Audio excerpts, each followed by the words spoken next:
walking alone, the streets are empty. The only পাঁচভূতের কাণ্ড, শুভ মানস ঘোষের লেখা। সরকার বাড়ির সরল সরকার মোটেই সরল লোক নয়। 2 বিঘে জমির ওপর তার ফল ফুলুরির বিশাল বাগান। আম জাম কলা কাঁঠাল বাতাবি লেবু নারকেল পেয়ারা জামরুল লিচু কোনো ফলের গাছটি নেই তার বাগানে। কিন্তু ওই থাকায় সার, গ্রামের লোক ধারে কাছে ঘেঁষতে পারে না।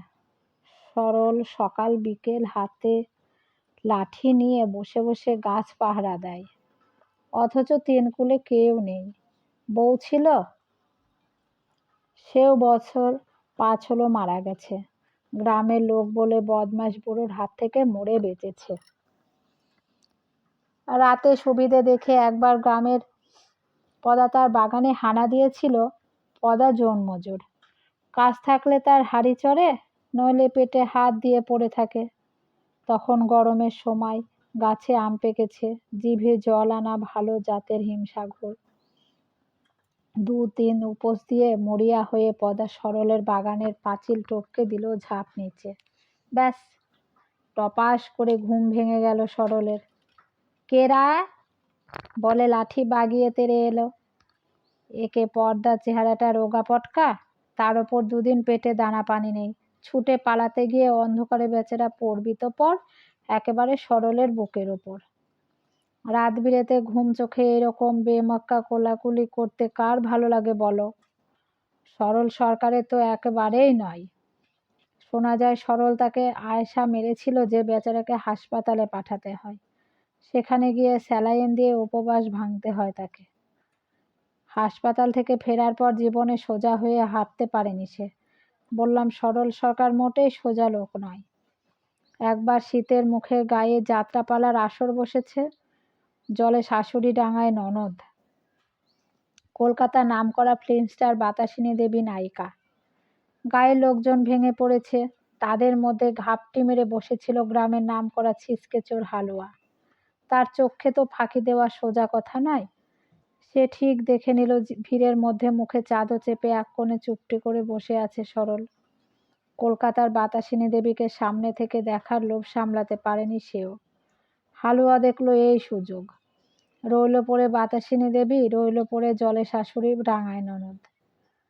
সে টুক করে আসর ছেড়ে বেরিয়ে লাগাল দৌড় সরলের বাড়ির দিকে। আম জামের মরশুম নয় তো কি হয়েছে, কান্দি কান্দি কলা তো ডাব তো আছে সরলের গাছের। আজ কিছুই পড়ে থাকতে দেবে না, সব ফাঁকা করে ছাড়বে। হালুয়া পাঁচিলটি টপকে ঢুকে পড়ল সরলের বাগানে। চারপাশে ঘুটঘুটে অন্ধকার, চোখে কানে কিছু দেখা যাচ্ছে না। কোনটা আম গাছ কোনটা ডাব গাছ আর কোনটায় বা সিঙ্গাপুরি কলার গাছ ঠাহর হচ্ছিল না। হাতড়ে হাতড়ে একটাই তো উঠে পড়ল হালুয়া। কিন্তু এ কি গোলমেলে গাছ রে বাবা! ফল ফুলুরি দূরের কথা, খালি ডালপাতা গাদা গুচ্ছের মাকড়সার জাল আর কাক পিঁপড়ে। তার মধ্যে হঠাৎ কানের গোড়ায় চেঁয়া চেঁয়া করে উঠল এক গাদা কাক। তারপর মাথার ওপর ঠাস ঠাস করে ঠোকরাতে শুরু করলো। চেঁচিয়ে কাকগুলো নিজেদের ভাষায় বলছিল, এখানে মরতে কি করতে এসেছিস রে হতভাগা? দেখতে পাসনি আমরা ঘুমোচ্ছি? ভাগ এখান থেকে, দূর হ।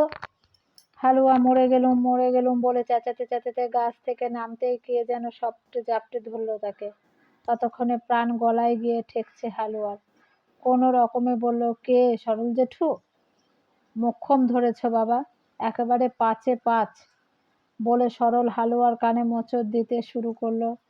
তুই চলিস ডালে ডালে, আমি পাতায় পাতায়।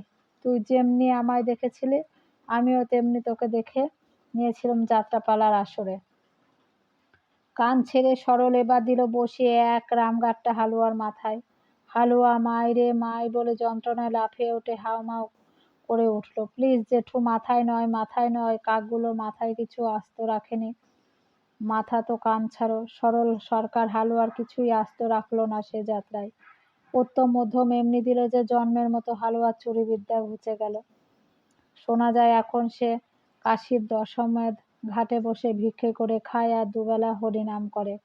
ওই যে বলেছি সরল সরকার মোটেই সরল লোক নয়। তবে কথায় আছে যে যেমন বাঁকা তার তেমন কাকা। তো ধর্মের কল বাতাসে একদিন ঠিক নড়ল। একবার পুজোর মুখে মুখে সরল অসুখে পড়ল। খবরটা চাউর হতে গ্রামের ছেলে ছোকরাদের কি আনন্দ। শহরের পাইকারদের কাছে আর গাছের ফল বেচতে হচ্ছে না সরলকে। এবার থেকে সব তাদেরকেই ভোগে লাগাবে। অনেক ভুগিয়েছ তুমি সরকারের পো। বাছা বাছা 4টি ছেলে একদিন রাতে কোমর বেঁধে তৈরি হলো। সরলের গাছের ডাব দিয়ে শুরু করবে তারা, তারপর খেপে খেপে অন্য গাছ। বিছানা থেকে তো আর নড়তে হচ্ছে না সরলকে, চেয়ে চেয়ে দেখবে আর মাথার চুল ছিঁড়বে। কিন্তু তাদের হিসেবে ছোট্ট একটা ভুল। যাই হোক, গাছ থেকে ডাব পাড়ার জন্য এক্সপার্ট লোক চাই। তো ছেলেরা খুঁজে খুঁজে ধরে আনলো হালুয়ার ভাই লিলুয়াকে। নামটা শুনে তোমরা যতই হাসো, হালুয়ার সঙ্গে ওই লিলুয়া নামটা চমৎকার মেলে। তাই হালুয়ার বাবা তার ছোট ছেলেকে ওই নামটিই দিয়েছিল। লিলুয়া গায়ে গতরে রোগা লিকলিকে হলে কি হবে, দাদার মতো চোর ছেচর নয় সে।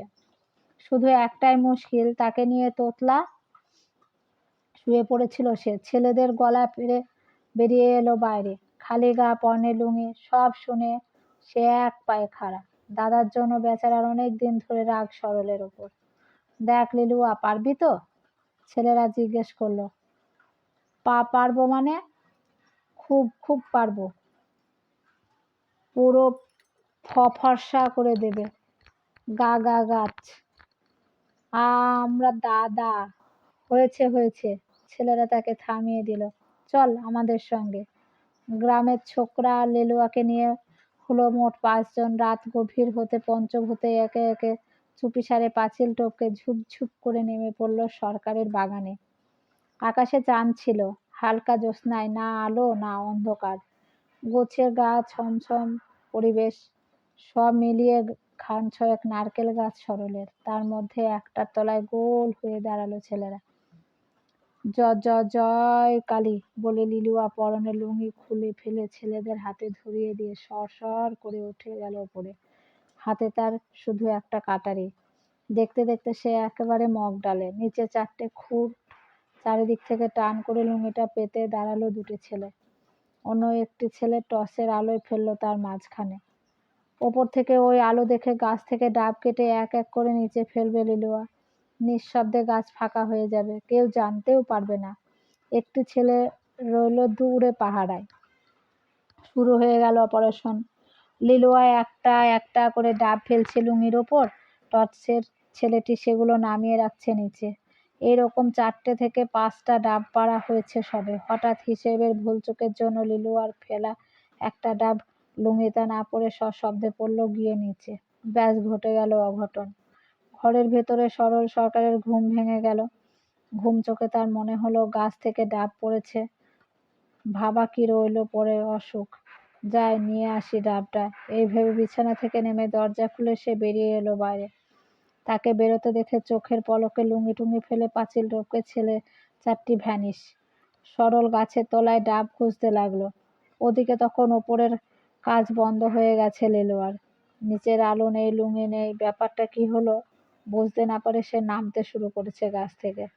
চাপা স্বরে সে বলছিল, কি কি কি হলো? কোথায় গেলি তোরা? সরল চমকে উঠল, তারপর সোজা হয়ে গাছের দিকে চেয়ে তার হাড় হিম হয়ে গেল। অবিকল ভূতের মতো কাঠি কাঠি চেহারায় একটা লোক ধূপ করে গাছ থেকে নেমে এলো। তারপর ল্যাকপাক করতে করতে তার দিকে এগিয়ে এসে উঠল। কি রে, কি কি হলো তোদের? বলবি তো?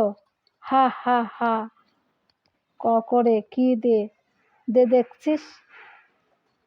একে অসুখে ভোগা শরীর, চোখ শটান কপালে উঠে গেল সরকারের। এ ভূত ছাড়া কিচ্ছু হতে পারে না। মানুষ হলে পোশাক পরিচ্ছদের অন্তত বালায় থাকতো। তাছাড়া রাত বিরেতে গাছ থেকে ভূতেই নামে, মানুষ নয়। সরল গো গো করে উঠল। অন্ধকারের মধ্যে সরলকে আর সরল বলে কি করে চিনবে লিলুয়া? সে তাকে গ্রামের ছেলে মনে করে চেঁচামেচি জুড়ে দিল। কথা কোস না কেন? ই ই আর কি হচ্ছে? মারবো টেনে এক চড়। দে আমার লু লু লু লু লু। সরলের আত্মারাম খাচ্চার হয়ে গেল। চেহারায় নয়, কথা পর্যন্ত বলছে অদ্ভুত একটা ভুতুড়ে ভাষায়। ভূত ছাড়া সরলের বাগানে দাঁড়িয়ে তার দিকে আঙুল তুলে কথা বলার বুকের পাটায় বাইয়ের তল্লাটে কার আছে? শেষে কিনা ভূতের চর খেয়ে মরতে হবে? সরল সরকার ভূ ভূ ভূ ভূ ভূত বলতে বলতে চোখ উল্টে পড়ল, একদম অজ্ঞান। এমনি অজ্ঞান যে তার জ্ঞান ফিরছিল পাক্কা 2 দিন ধরে। গ্রামের লোকেরা ধরাধরি করে তাকে হাসপাতালে নিয়ে না গেলে তার প্রাণ বাঁচানোই দায় ছিল। হাসপাতালে টানা 7 দিন কাটিয়ে সরল যখন বাড়িতে ফিরল তখন অন্য মানুষ। চেহারায় এমন ভেঙে গেছে যে চেনাই যায় না। সব দাপট শেষ। সারাদিন চুপচাপ সে। তার ঘরের জানালায় বসে থাকে গাছের ফুল ফুলুরির জন্য। কেউ বায়না করলে বলে, খা না, এসব তোদেরই গাছ, ভূতে খাওয়ার চেয়ে পাঁচ ভূতেই খাক না। এখনো সরলের বিশ্বাস সেদিন সে ভূতই দেখেছিল। না লিলুয়া, না গ্রামের ছেলেরা কেউ তার ধারণা ভাঙানোর চেষ্টাও করেনি। নমস্কার।